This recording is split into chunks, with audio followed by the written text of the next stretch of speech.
बहुत बहुत big players जो हैं गोवा की तरफ रुझान कर रहे हैं, गोवा की तरफ रूट कर रहे हैं, बिकॉज उनको वो फ्यूचर नजर आ रहा है रियल एस्टेट का, जो कहीं आपको गुड़गांव और दिल्ली एनसीआर में कभी उनको नजर आता था। सो गोवा में अभी जो टाउनशिप आ रही है वो 130 एकड़ की आ रही है। गोवा टूरिज्म के मामले में नंबर 1 है इंडिया में। 4 महीने जो है गोवा को नहीं चलाते, पूरा ऑल थ्रू हमारा जो है साल जो है गोवा बुक रहता है। उसके होटल्स देख लो, आपके वहाँ पे रेंटल इनकम्स भी बहुत अच्छी जो है हो जाती है।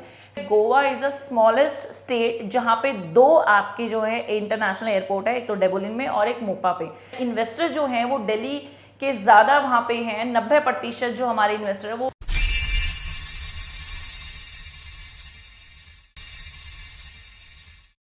नमस्कार दोस्तों, मैं रजनी कौशिक आपका एक बार फिर से हार्दिक स्वागत करती हूं अपने इस चैनल पे जिसका नाम है ग्लोबल रिक, जहां हम आपको दिल्ली एनसीआर की latest hottest and luxurious property के बारे में बताते रहते हैं। आज जो मेरी प्रॉपर्टी वो है गोवा की, वाई गोवा, उसके बारे में भी हम चर्चा करेंगे। लेकिन उससे पहले मैं आपको बता देती हूँ, बहुत बहुत बिग प्लेयर्स जो हैं गोवा की तरफ रुझान कर रहे हैं, गोवा की तरफ रूट कर रहे हैं, बिकॉज उनको वो फ्यूचर नजर आ रहा है रियल एस्टेट का, जो कहीं आपको गुड़गांव और दिल्ली एनसीआर में कभी उनको नजर आता था। बहुत बड़े बड़े बिग प्लेयर्स जैसा कि मैंने बता चुकी, डीएलएफ है आपका, हाउस ऑफ अभिनंदन लोधा, और बहुत सारे जो डेवलपर है उनकी ऑलरेडी 32 माइलस्टोन भी ऑलरेडी वहां पे जा चुका है। तो गोवा जो है हमेशा से एक हॉटस्पॉट रहा है, चाहे वो टूरिज्म के लिए हो, और फिलहाल रियल एस्टेट में भी गोवा का अपना एक बहुत ही ज्यादा महत्व हो जाता है। तो जैसा कि मैंने बताया कि वाई गोवा, सो गोवा में अभी जो टाउनशिप आ रही है वो 130 एकड़ की आ रही है, द हाउस ऑफ अभिनंदन लोधा, जो कि नॉर्थ इंडिया का सेकेंड लार्जेस्ट डेवलपर है। उसके बारे में हम बाद में चर्चा करेंगे, लेकिन क्योंकि मैंने पहले बताया वाई गोवा, तो गोवा जैसे कि आप लोगों को पता है कि गोवा टूरिज्म के मामले में नंबर 1 है इंडिया में, और अगर हम ऑल ओवर वर्ल्ड की बात करें तो तकरीबन 15वें नंबर पे जो है टूरिज्म में आता है। और बाहर से जो भी यात्री या जो भी टूरिस्ट इंडिया में आता है एज अ टूरिस्ट, तो वो उसमें अगर 100 लोग आते हैं बाहर से, तो उसमें से 23 लोग जो हैं गोवा ट्रैवल करते हैं, क्योंकि यहाँ पे बहुत सुंदर सुंदर बीचेस है, यहाँ पे आपको कुछ पहाड़ भी देखने को मिल जाते हैं, नाइट लाइफ बहुत अच्छी है, यहाँ पे जो है खाने का टेस्ट बहुत, मतलब आपको पार्टी का जो अगर कंप्लीट पैकेज अगर आप ढूंढ रहे हैं तो वो गोवा में आपको मिल जाता है। सो गोवा जैसे कि मैंने बताया कि टूरिज्म का बहुत बड़ा इम्पैक्ट पड़ता है। अगर हम इंडिया की बात करें तो इंडिया में सबसे ज़्यादा जो नंबर 1 टूरिस्ट प्लेस है वो गोवा है, और अगर सबसे ज़्यादा जो लोग ट्रैवल करते हैं जिस स्टेट से, वो दिल्ली एनसीआर के लोग ट्रैवल करते हैं। उसके भी रीजंस मैं बताऊंगी। उसका सबसे बड़ा जो रीजन है वो है, जो बेसिकली हम क्लाइमेट मानते हैं कि गोवा का जो सबसे बेस्ट टाइम होता है वो नवंबर टू फरवरी होता है। और आप लोगों को भी ज्ञात होगा, आप लोगों को भी पता होगा कि नवंबर से फरवरी के बीच में सबसे ज़्यादा पॉल्यूशन आपको दिल्ली में देखने को मिल जाता है। अगर 90% लोग गोवा में दिल्ली एनसीआर से जाते हैं, क्योंकि और स्पेशली इसी पीरियड में जाते हैं, बिकॉज इस टाइम जो पॉल्यूशन का दबाव होता है दिल्ली पे या दिल्ली एनसीआर पे, वो वहाँ पे तकरीबन अगर हमारा एयर क्वालिटी इंडेक्स जो है वो 400-500 के करीब पहुँच जाता है, तो वही जो है गोवा में 30 से लेके 50 के बीच में हमेशा पाया जाता है इस दौरान। लेकिन क्योंकि जो मैंने बोला गोवा एक कंप्लीट पैकेज है, तो वो सिर्फ इस 4 महीने जो है गोवा को नहीं चलाते, पूरा ऑल थ्रू हमारा जो है साल जो है गोवा बुक रहता है। उसके होटल्स देख लो, आपके पूरे क्लोज रहेंगे, आप कभी भी फ़ोन करो तो वो हमेशा हाउसफुल रहते हैं या पूरे फुल रहते हैं।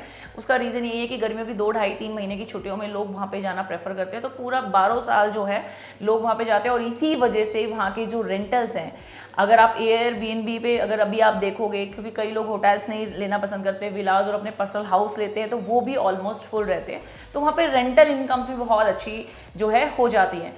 फिर अब हम उसके ऊपर बात करें कि यहाँ की कनेक्टिविटी, तो मुझे लगता है Goa is the smallest state जहाँ पे 2 आपके जो है इंटरनेशनल एयरपोर्ट है, एक तो डेबोलिन में और एक मोपा पे। So this is the only state which has 2 international airport, जो कि मैं आपको बता चुकी हूँ। इसके अलावा अगर दिल्ली की कनेक्टिविटी देखूँ, क्योंकि मैंने आपको बताया इन्वेस्टर जो हैं वो दिल्ली के ज़्यादा वहाँ पे हैं, 90% जो हमारे इन्वेस्टर है वो गोवा में जाके इन्वेस्ट क्यों करते हैं, उसके रीजंस भी मैं बता चुकी। और सबसे बेस्ट जो रीज़न है वो कनेक्टिविटी है। अगर आप फ्लाइट की बात करो तो तकरीबन 15 से 20 फ्लाइट पर डे दिल्ली से चलती है गोवा में। अगर आप ट्रेन करो तो 5 से 7 ट्रेन जो है डेली बेसिस पे जो है आपकी जाती है। तो कनेक्टिविटी में भी बहुत अच्छी है और इसमें डेवलपमेंट आगे आ रही है। और जैसे कि मैंने बताया कि बिग प्लेयर्स जो हैं वहाँ पे ऑलरेडी अपनी प्रेजेंस कर रहे हैं। अब अगर दूर की मैं बात ना करूँ तो नॉर्थ इंडिया का सबसे बड़ा जो डेवलपर माना जाता है DLF, वो अपने तकरीबन 45 से 50 करोड़ के अपने विलास जो है वहाँ लॉन्च कर रहे हैं। इसके अलावा 32 एवेन्यू के भी तकरीबन 50 करोड़ के विलास कर रहे हैं, और ये विलास ऐसे हैं जो हर कोई परचेज नहीं कर सकता, ये इन्विटेशन बेसिस पे होगा।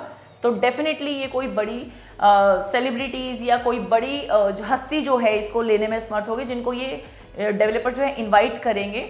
तो बड़े बड़े प्लेयर्स जहाँ पे जा रहे हैं तो ज़रूर उनका विजन बड़ा होगा। अगर DLF जैसा, 32 एवेन्यू जैसा और द हाउस ऑफ अभिनंदन लोधा जैसे लोग अगर वहाँ जा रहे हैं तो डेफिनेटली वहाँ पे कोई ऐसी चीज़ होगी। और मैं ऑलरेडी आपको बता चुकी हूँ कि यहाँ पे रेंटल इनकम्स बहुत अच्छी हैं। लोगों ने प्लॉट्स लेने शुरू कर दिए हैं, उस पर अपने जो है गेस्ट हाउसेज बना के वो जो है रेंटल कर सकते हैं। कुछ अपना सेकंड होम जो है वो बनाना चाहते हैं, क्योंकि वो हर 2-3 महीने में, मैंने ऐसे कस्टमर्स और ऐसे क्लाइंट भी देखे हैं या सुने हैं कि जो कहते हैं हम हर क्वार्टर जो है गोवा जाते हैं। सो गोवा में द हाउस ऑफ अभिनंदन लोधा अपनी 130 एकड़ के टाउनशिप लेकर आ रहा है, जिसमें सबसे बड़ा क्लब, सबसे बड़ा होटल, सबसे बड़े विलास, सबसे बड़े प्लॉट्स वहीं पर आ रहे हैं। 130 एकड़ में वो ऐसी कोई भी चीज़ नहीं होगी जो वो प्रोवाइड नहीं कर रहे हैं। तकरीबन 40,000 स्क्वायर फीट का तो वो वहाँ पे क्लब दे रहे हैं। उसके अलावा 5 स्टार होटल की जो भी BR है, और सबसे बड़ा जो सोर्सेज से हमें पता चल रहा है, जो हमें डेवलपर जो है वो क्लेम करता है या बता रहा है कि सबसे बड़ा पार्टी हब जो है वहाँ बनने वाला है। और यहाँ पे हमारे पास बहुत सारे प्लॉट्स की अपॉर्चुनिटी है, विलास की अपॉर्चुनिटी है। यहाँ पे जो मेरे प्लॉट स्टार्ट हो जाते हैं वो तकरीबन 150 गज से 200 गज के बीच में स्टार्ट हो जाते हैं। यहाँ आप अपना घर बना सकते हैं या आप उसको रेंट आउट करने के लिए भी, ये बहुत डिसेंट साइज होते हैं। प्राइसेस जो स्टार्ट हो जाते हैं वो 75 लाख रुपए से स्टार्ट हो जाते हैं, और मात्र 45,000 में, 45,000 में आप गोवा में द हाउस ऑफ अभिनंदन लोधा में अपना प्लॉट बुक करा सकते हैं। जो पेमेंट प्लान होगा वो डेफिनेटली कंस्ट्रक्शन लिंक प्लान होगा। जैसे जैसे कंस्ट्रक्शन होगी वैसे वैसे आपके पास डिमांड आती रहेगी। इसके अलावा जो हमारा पोजीशन है वो तकरीबन 1.5 से 2 साल के बीच में। सो गाइज, मैंने आपको बता दिया कि वाई गोवा एंड वाई लोधा। अगेन एक चीज़ आ जाती है, वाई लोधा। तो लोधा के बारे में मुझे कुछ भी ज़्यादा बताने की ज़रूरत नहीं है। आप उनके साउथ में जाके आप उनके डिलीवरी प्रोजेक्ट देख सकते हो। उनका नाम इतना अच्छा है, बहुत ही बिग प्लेयर रह चुका है। तो द हाउस ऑफ अभिनंदन लोधा में अगर आपको गोवा में प्लॉट की अपॉर्चुनिटी चाहिए, और प्लॉट चाहिए, चाहे वो इन्वेस्टमेंट पर्पज से चाहिए, चाहे वो एंड यूजर के लिए चाहिए, तो मेरे दिए हुए हाईलाइटेड नंबर पर मुझे अभी कॉल कर लीजिए। टिल देन नमस्कार, जय श्री राम।